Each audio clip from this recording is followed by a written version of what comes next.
The White House is not backing down from its ongoing push for the U.S. to take over Greenland. It held talks this week with Denmark on the future of the Danish territory.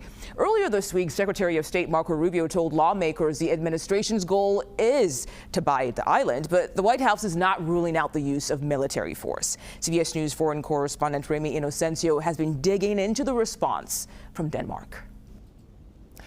Yes, nearly everyone in Denmark and Greenland are appalled with the Trump administration. That is what Denmark's former top diplomat to NATO, Ambassador Michael Zilmer-Johns, told me, with these tensions originating from the U.S., an ally, at least historically. Here's more. Well, I was shocked. We have a defense agreement specifically about Greenland with the U.S. dating back to the 1951. I think I'm angry because I think that this is an affront to an ally that has stood up with the U.S.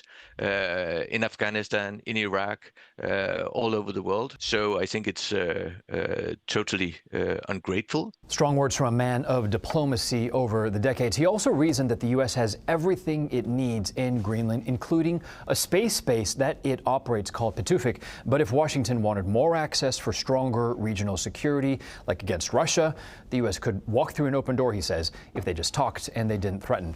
There's also debate about whether NATO's famous Article 5 would be triggered if the U.S. launched military action on Greenland. And reminder, this is the clause that says that an attack on one member is an attack on the whole bloc of 32 countries. And the ambassador told me he does not think Article 5 would be triggered, and here's why.